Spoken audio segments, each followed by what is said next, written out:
Alabama, no surprise, loaded with first-rounders everywhere. As you take a look at Alabama's pro day, Heisman winner Devonta Smith walking in.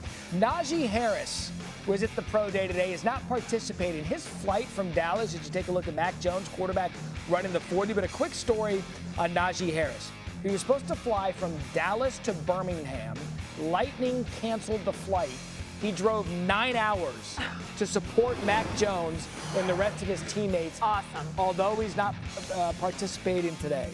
What a story out of him. Alabama always provides a lot of talent for the NFL. I mean, look at these guys. Devonta Smith, Jalen Waddle, Patrick Surtain.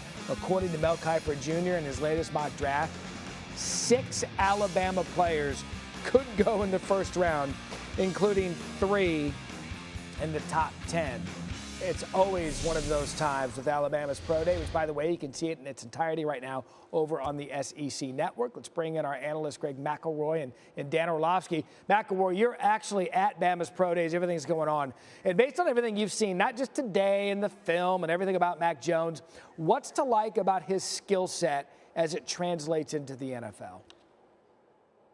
Well, I love his personality, and that doesn't necessarily come across on the tape, but the tape speaks for itself. But what makes Mac Jones special is his absolute desire to win at all times. I mean, the guy competes on every single throw, and he's actually doing it right now in routes against air. He's yelling at himself on the 2 incompletions that he's had. He's only had 2 incompletions, so he is extremely accurate.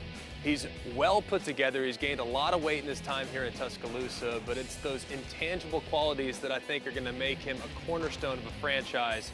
And I happen to think, even though Mel Kiper thinks it's going to be middle of the first round, I wouldn't be shocked at all if he slides into the top 10 based on the desperation for quarterbacks that you might find scattered throughout the NFL. Yeah, I agree a lot, Greg. You know, everyone's going to talk about Mac Jones and talk about the lack of athleticism, and that's fair. The question you have to ask is all the other things that he does have, the smarts, the intelligence, the ability to study, processing information, pre-snap and post-snap plans, your ball placement, your movement in the pocket, are those things good enough to overcome the lack of can you run around and make a bunch of splash plays? And the answer for Mac Jones is absolutely yes. And so that makes you more comfortable with taking him in the first round. I know this, he's not a great athlete, but he plays really fast. Okay? He plays really fast with his decision-making and how quickly he gets rid of the ball, even in those tight-windowed, sudden phone booth situations. You won't have to ask yourself 2 or 3 years from now, can he transition or make the development necessary as a passer? We ask those questions about guys like a Josh Allen or Lamar Jackson or a Kyler Murray. Will those guys actually develop? Because at the end of the day, to go be great in the NFL at the quarterback spot, you got to be able to think and you got to be able to throw. And Mac Jones does those 2 things very well. All of those traits that you guys are mentioning, intangibles, and every great quarterback has those. We'll see there. How about Heisman Trophy winner Devonta Smith? Only supposed to weigh in at the pro day today. So Greg Smith, we know what his numbers are, what he's listed at, 6'1", like 175. What's your level of concern for his size on the next level? On a scale of 0 to 175 to honor his weight, it's 0. I'm not concerned about his weight because if you talk to people that have been studying receivers for the last 2-3 decades, they'll tell you that Marvin Harrison, it looked like with a strong sneeze, might have been knocked over at his pro day several years ago. And guess what? He only went on to have 1 million touchdowns on the receiving end of Peyton Manning's passes. So I don't care about his size or lack thereof. I look at the production. Can he create? How is he after the catch? How much separation does he create almost all the time against top-tier competition? He checks every single one of these boxes. What's his catch radius like? How's he going to run in the open field? He does all those things and some, and take into account that he is a quarterback's best friend with how he prepares.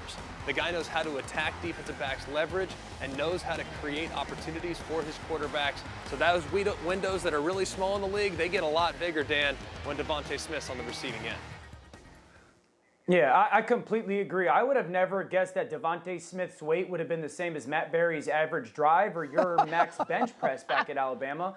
But I have no issues with how much he weighs. Greg, you know this. 3 things that quarterbacks want out of a receiver. 1, can you get open? I don't care how you get open, but get open. He does that. 2, when you get open, will you catch the football? He does that. 3, when you catch the football, what do you do with it? Are you any good in the yards after the catch game? He's spectacular in all 3 of those areas. We can knock his weight, but he checks every single box that a quarterback wants when it comes to being a very good receiver. The ability to run by defenders, the suddenness with his routes, the changing of the tempos, tracking the football, making those tough contested catches downfield in the red zone, the big plays, the ability to hand the ball to him in a jet sweep. He's everything you want. I have 0 concerns about how much he weighs. Thanks for watching ESPN on YouTube. For live streaming, sports, and premium content, subscribe to ESPN+.